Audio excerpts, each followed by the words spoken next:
దేవుడు ఊరేగింపులు జరగనివ్వరు. ఇక నిత్యం వాళ్ళతో మీరు యుద్ధం చేస్తూ ఉండాలి.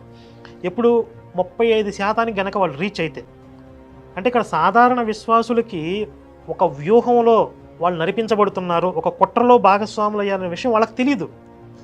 రిమోట్ కంట్రోల్ అంతా కూడా పాస్టర్ల చేతిలో ఉంటుంది. కాబట్టి వీళ్ళు వాళ్ళని ఒక వెపన్స్గా వాడి హిందుత్వాన్ని నాశనం చేయడం వాడుతూ ఉంటారు. మొత్తం పొల్యూట్ అయిపోతుంది. కాబట్టి హిందువులు ఆస్తులు పెంచుకోవటం మీదే దృష్టి పెట్టడం కాదు, జరుగుతున్న పరిణామాలను గమనించాలి. ఇంట్లో సీరియల్స్లో లీనమైపోవడం కాదు, పక్కింటోళ్ళ మీద చాడీలు చెప్పుకుంటూ టైంపాస్ చేయడం కాదు.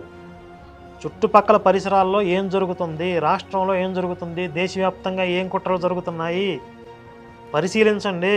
ఎలాంటి ప్రమాదాలు ముంచుకొస్తున్నాయి. ఇప్పటికీ కొన్ని ప్రాంతాలలో హిందువులు ఖాళీ చేసి వదిలి వెళ్ళిపోయే పరిస్థితులు ఉన్నాయి. నేను ప్రత్యక్షంగా చూశాను. ఆంధ్రాలో వదిలేసి వెళ్ళిపోతున్నారు. ఎక్కడో కాశ్మీరు, పశ్చిమ బెంగాల్ కాదు, ఆంధ్రాలో హిందువులు పారిపోయే రోజులు ఎక్కువ దూరంలో లేవు. సరే, 10 సంవత్సరాల నుంచి శివశక్తి చాలా ఇంపాక్ట్ చూపిస్తుంది అని మనందరి అభిప్రాయం. కాబట్టి ఎంత పర్సంటేజ్ ఉంటుంది ఆ ప్రభావం అంటే, మహా అయితే 1,00,000-1,50,000 మందిని అందులోకి కన్వర్ట్ అవ్వకుండా మనం అవగాహన కల్పించుంటాం. అంటే శివశక్తి లేకపోతే 1,00,000 మంది మతమార్పిడి అయిపోయి ఉండేవాళ్ళు. వీళ్ళకి తెలియదు కదా మాఫియా గురించి, అదొక బురదని. అలాగే కొన్ని వేల మందిని వెనక్కి తీసుకొచ్చాం. మనం వీడియోల్లో చూపించిన వాళ్ళే కాదు, వాళ్ళు చుట్టుపక్కల ఉన్న వాళ్ళకు కూడా అవగాహన కల్పిస్తున్నారు. చాలామంది బయటికి రావట్లేదు, తెలుసుకుంటున్నారు, వదిలేస్తున్నారు, హిందువులుగా కొనసాగుతున్నారు. అలా కొన్ని వేల మంది సత్యం తెలుసుకుని పునరాగమనం అయ్యారు. అంటే ఓవరాల్గా మన ఇంపాక్ట్ ఎంతమంది మీద అంటే 2 లక్షల మంది మీద మాత్రమే ఉంది. 2 లక్షలు అంటే ఎంత? 5 కోట్ల జనాభాలో 0.1% కూడా కాదు. కానీ అది కూడా గణనీయమైన సంఖ్య. ఆ మాత్రం అన్నా మనం వర్క్ చేసాం కాబట్టి చాలామంది సైకోలుగా, వైరస్ సోకిన వాళ్ళుగా మారకుండా ఉన్నారు. ప్రజెంట్ ఉన్నటువంటి ఈ 25% వాళ్ళు కాపాడుకుంటూ ఇంకొక 10% కనుక వాళ్ళు రీచ్ అయితే 35% వస్తే చాలు వాళ్ళకి. ఎందుకంటే 35% మంది వాళ్ళు రిలీజియస్గానే ఉంటారు, తేడాగా ఉండరు. అదే మన హిందువులు చూడండి, 65% ఉన్న సగం మంది సెక్యులర్లు ఉంటారు. పట్టదు అసలు వాళ్ళకి ఏం తెలియదు, మా సంబంధం లేదు అంటారు వాళ్ళు. ఇదంతా పిచ్చోళ్ళు చేసే పని అంటారు వాళ్ళు. రేపొద్దున వాళ్ళ ఇంట్లో పిల్లలు మతమార్పిడయ్యి పాస్టరు చెప్పినట్లు ఇంట్లో దేవతా పాఠాలు బయటపడేస్తుంటే, సంపాదనలో 10% తీసుకెళ్ళి వాడికి కడతంటే, రేత్రి పొగులు కన్నీటి ప్రార్థనలు అని చెప్పి చదువుకో సంధ్యలు లేకుండా ఆ ప్రార్థనలో తలమునకలు అయిపోయి తలలు బాదుకుంటూ ఏడుస్తుంటే, ఇదేం కర్మరా భగవంతుడు అని చెప్పి అప్పుడు ఏడుస్తారు. అప్పుడు దాకా తెలీదు, మా ఇంటి దాకా రాని తర్వాత చూసుకుందాం, అక్కడెక్కడోగా తగలబడేది చూద్దాంలే అంటారు. ఇప్పటికి చాలామంది విక్టిమ్స్ పరోక్ష బాధితులు ఉన్నారు. అంటే వాళ్ళ కుటుంబాల్లో మతమార్పిడి అవ్వకపోయినా ఇంటి పక్కన ఎవడో మతమార్పిడి అవుతాడు, వాడు తిడతా ఉంటాడు, వీళ్ళని ఎత్తుపొడుపు మాటలు మాట్లాడుతూ ఉంటాడు. లేకపోతే పక్కన ఒక చర్చి పెడతారు, ఇక వీళ్ళకి ప్రశాంతత అనేది లేకుండా చేస్తారు. ఇలా పరోక్ష బాధితులు ఉన్నారు. ఇన్ని లక్షల మంది బాధితులు లేకపోతే ఈరోజు శివశక్తికి ఇంతమంది సపోర్టర్స్ ఉంటారు చెప్పండి. వీళ్ళందరూ కూడా బాధితులే, దెబ్బ తగిలిన వాళ్ళే శివశక్తి సపోర్ట్ చేస్తున్నారు. కాబట్టి ఇది వాస్తవంగా గ్రౌండ్ రియాలిటీ అనేది ఈరోజు మీకు ఎక్స్ప్లెయిన్ చేశాను. అయితే దీనికి పరిష్కారం ఏంటి? ఇప్పుడు ఉన్నటువంటి ఈ స్థితిలోని ఇలాగే కొనసాగించాలా, ఇంకా మన యొక్క శక్తిని పెంచుకునే ప్రయత్నం చేయాలా? నా ఆలోచన ఏంటంటే, ఆంధ్రప్రదేశ్ని ఈ మత మార్పిడి ముఠాల నుండి, ఈ వైరస్ నుండి మనం కాపాడుకోవాలి అంటే కనుక ప్రతి గ్రామంలో ఎంతమంది అయితే హిందువులు ఉంటారో అందులో కనీసం 10% ధార్మిక్ ప్రొటెక్షన్ ఫోర్స్గా ఏర్పడాలి. ధర్మరక్షా దళము ఓ 10% మంది. వీళ్ళ యాక్టివిటీ ఏంటి అంటే, ఏదన్నా ఒక డిజాస్టర్ సిచ్యువేషన్ వచ్చిందనుకోండి, హిందువులకి ఏదైనా ఒక ప్రమాదం ఏర్పడింది అనుకోండి, వెంటనే వీళ్ళు రియాక్ట్ అవ్వాలి, ఉన్న పరిస్థితిని ఎలా హ్యాండిల్ చేయాలి అనేది. అలాగే గ్రామంలో మత మార్పిడికి ఎవరెవరు గురవుతున్నారు, ఎవరెవరి మీద ఈ మత మార్పిడి వల విసురుతున్నారు, వాళ్ళని ఎలా కాపాడుకోవాలి. ఇంకొకటి, ఆలయం యొక్క పవిత్రతను ఎలా కాపాడాలి, ఆ గ్రామంలో ఉన్నటువంటి ఆలయాలను ఎలా రక్షించుకోవాలి. ఇంకా ముఖ్యమైనది, లవ్ జిహాద్ లాంటి భూతాల నుండి ఆడపిల్లల్ని ఎలా కాపాడుకోవాలి. ఇంకా చాలా కీలకమైన అంశం ఏంటంటే, భారతదేశ వ్యాప్తంగా 2024లో సుమారుగా 1,50,000 మంది సూసైడ్లు చేసుకున్నారు.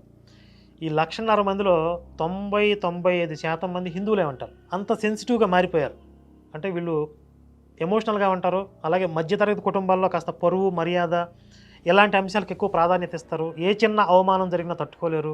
ఏదైనా ఆత్మగౌరవం దెబ్బతింటుందేమో అన్నట్లుగా ఒక సునిశ్చితమైనటువంటి మనస్తత్వంతో ఉంటారు. కాబట్టి ఎక్కువ ఆత్మహత్యలు అనేవి హిందువుల్లోనే జరుగుతున్నాయి. ఇలా సూసైడ్ ఆలోచనలు ఉన్న వాళ్ళని అక్కడి నుంచి మనం ఎలా కాపాడుకోవాలి, ఈ అంశం మీద కూడా పనిచేయాలి. ఇలా హిందూ జనాభాని, హిందుత్వాన్ని, ధర్మాన్ని కాపాడుకోవాల్సిన అవసరం ఎన్నో అంశాల్లో మనం పనిచేయాల్సిన అవసరం ఉంది. వీళ్ళందరూ కూడా ఈ గ్రామంలో ఒక 10% ఏదైతే ధర్మరక్షా దళం అని ఏర్పడుతున్నారో వీళ్ళ యొక్క బాధ్యత. వీళ్ళకి ఎవరు కూడా శాలరీలు ఇవ్వరు. ఎందుకంటే వాళ్ళని వాళ్ళు కాపాడుకోవాలి తప్ప వాళ్ళు ఎవరి కోసం పనిచేయట్లేదు. నేను ఆ మధ్య క్షేత్ర అని అనౌన్స్ చేసింది కూడా దీనికి రిలేటెడే. కాకపోతే దాంట్లో కొన్ని ప్రాక్టికల్ ప్రాబ్లమ్స్ ఉంటాయి కాబట్టి దాన్ని ఎలా అధిగమించి మనం సక్సెస్ ట్రాక్లోకి తీసుకురావాలి అనేది ఇంకా దాని మీద లోతుగా అధ్యయనం చేస్తున్నాం. ఇప్పుడు ఈ ప్రాజెక్ట్ కూడా దానికి రిలేటెడ్ కాబట్టి చెప్తున్నాను. ఇలా ప్రతి గ్రామంలో కూడా ఒక 10% ఆ టీమ్గా ఫామ్ అయితే చాలా సమస్యలు పరిష్కారం అయిపోతాయి. అయితే ప్రతి గ్రామంలో కూడా ఇంత అవేర్నెస్ రావాలంటే ఇప్పుడు మన వీడియోలు ఎంతవరకు రీచ్ అవుతాయి? ఈ వీడియో ఎంతమంది చూస్తారు? అన్ని గ్రామాల్లో ఉన్న ప్రజలు చూస్తారా? అన్ని కోట్ల మంది ఎక్కడ చూస్తున్నారు? చూడరు కదా. అప్పుడు దీనికి ఏం చేయాలి అంటే మండలాల వారీగా లెక్క చూడాలి. ఆంధ్రాలో మొత్తం 679 మండలాలు ఉన్నాయి. సుమారుగా ఒక 670 మండలాలు అనుకోండి. మండలానికి ఒక ఫుల్ టైమర్ని పెట్టాలి. గ్రామాల్లో ధర్మరక్షా దళంగా ఏర్పడే వాళ్ళకి జీతభత్యాలు ఏమి ఉండవు. వాళ్ళు వాలంటరీగా కొంత సమయాన్ని ధర్మం కోసం కేటాయిస్తారు. కానీ మండలానికి ఒక ఫుల్ టైమర్ ఇతను ఏం చేస్తాడు అంటే ఆ మండల పరిధిలో ఉన్నటువంటి ప్రతి గ్రామానికి వెళ్ళాలి.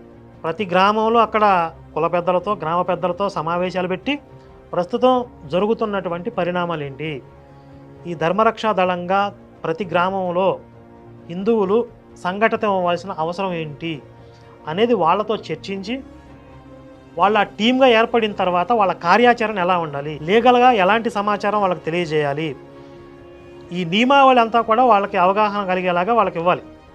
ఆ మెటీరియల్ అంతా వాళ్ళకి ఇవ్వాలి. ఇలా ప్రతి గ్రామం కూడా తిరుగుతూ ఈ కమిటీలు ఏర్పాటు చేయటం, దాన్ని ఫాలో అప్లో ఉండటం. అంటే వాళ్ళు ఎలాంటి వర్క్ చేస్తున్నారు, తర్వాత కార్యాచరణ ఎలా నడుస్తుంది, ఏ విధంగా వాళ్ళు ట్రైనింగ్ అవుతున్నారు, ఇదంతా కూడా ఫాలో అప్లో ఎప్పుడు అతను ఫుల్ టైమ్గా పనిచేయాలి. కాబట్టి మండలానికి ఒక ఫుల్ టైమర్ ఉండాలి. సుమారుగా ఆంధ్రాలో 670 మంది ఫుల్ టైమర్లు ఉంటే 1,00,000 మంది పాస్టర్లని మనం ఎదుర్కోగలుగుతాం. 1,00,000 మంది పాస్టర్లను ఎదుర్కోవడానికి 670 మంది అవసరం లేదా? కావాలి కదా. మరి 670 మందికి జీతాలు చెల్లించడం అంటే ఒక సంస్థకి అయ్యే పని కాదు కదా. దీనికి ఒక పరిష్కారం ఏంటంటే ఆ మండలంలో ఎవరైతే వెల్ సెటిల్డ్ ఉంటారో, అంటే ఉద్యోగాల్లో, వ్యాపారాల్లో ఆర్థికంగా సెటిల్ అయిన వారు, విదేశాల్లో ఎన్ఆర్ఐస్గా వర్క్ చేస్తున్న వాళ్ళు ఒక బాధ్యత తీసుకుని ఆ ఫుల్ టైమర్ వేతనాన్ని మేము భరిస్తాం. ఇది పెద్ద భారం కూడా కాదు.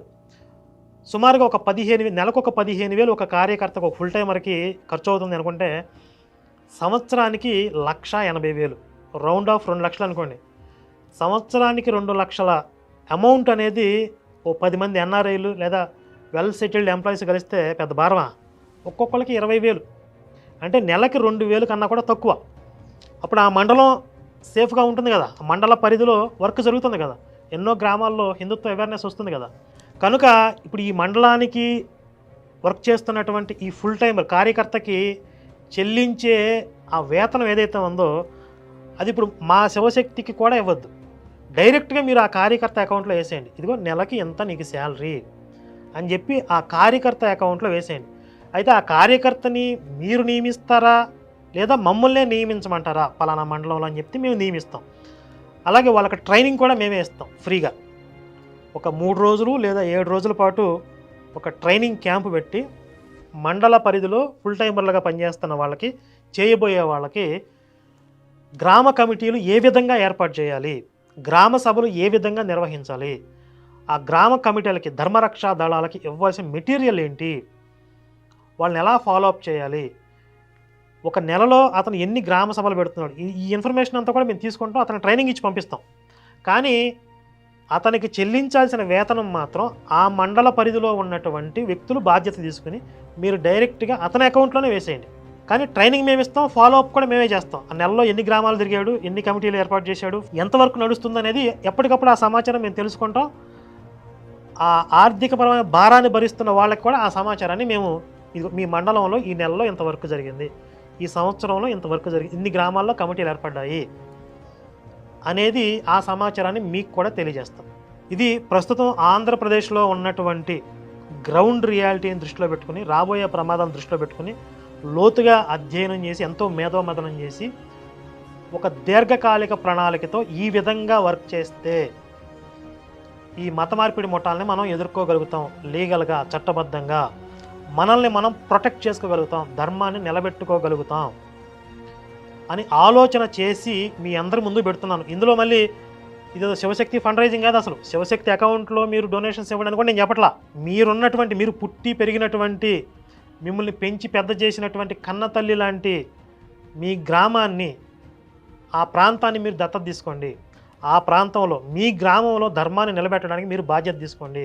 మీలాంటి వాళ్ళు 10 మందిని కలుపుకోండి, ఆర్థికంగా కొంత నిధి ఏర్పాటు చేసి అక్కడ ఒక ఫుల్ టైమర్ని పెట్టండి. అతనికి ట్రైనింగ్ మేము ఇస్తాం, ఆ సిలబస్ మేము ఇస్తాం.